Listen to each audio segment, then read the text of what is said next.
So I'm gonna look at Leah and make sure that she doesn't have any abnormal variations of pigment in her skin, and that her face is symmetric and the skin is continuous and firm.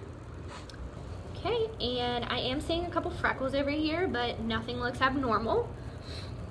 I'm then gonna move to the frontal regions, including the forehead and the frontal sinuses. I'm gonna be standing behind Leah, and I'm going to palpitate the forehead, including the frontal sinuses. The areas should be firm and smooth without tenderness or increased temperature. So it's firm, smooth. Leah doesn't feel like she has a temperature. I'm then going to move to the parietal and occipital regions, including the scalp and hair and occipital nodes. So I'm going to be moving her hair and just making sure that her hair looks healthy. I don't see any excess debris. Leah looks like she takes pretty good care of her hygiene. So that's awesome. And the scalp seems to be firm and continuous. The node should be clinically palpable, or the node should not be clinically visible, and I'm not seeing any of her nodes that are clinically visible. I can look at the other side. Nope, not seeing anything.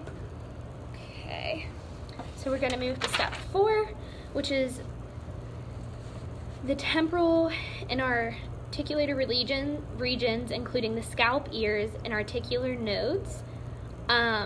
I'm going to be palpitating the external ear as well as the scalp, face, and articular nodes around each ear. So I'm just going to be looking around her ear. Right here are the nodes, and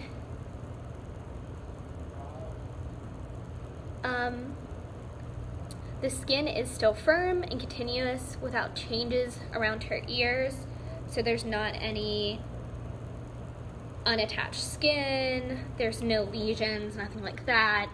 And the nodes are not clinically palpable or visible still, and the ears she doesn't have any discharge in her ears. Her ears don't look red or irritated, so they look pretty healthy. I'm then going to be moving to the orbital regions, which include the eyes. I'm just going to be doing a visual exam on Leah, so I'm going to be checking to see if her eyes, the white sclera of her eyes does look white. It's not red. She doesn't look like she was just crying. Her eyes don't look irritated or diseased. I am going to check and see if her eyes move in a healthy way, and they do, and it looks like they're responding to the light in the room pretty well. Now I'm going to be looking at the nasal region, and I'm just going to palpitate the external nose, starting at the root of the nose and proceeding to the apex. The nose should be symmetric and show no signs of discharge or redness, alterations of the underlying skin.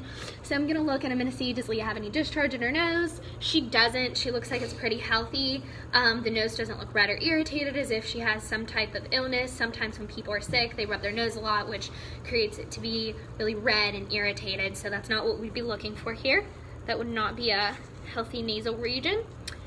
Now we're gonna be moving to step 7, which is the infraorbital and zygomatic regions, which include the muscles and facial expressions, facial nodes, maxillary sinuses, and temporal mandibular joints, so your TMJ issues.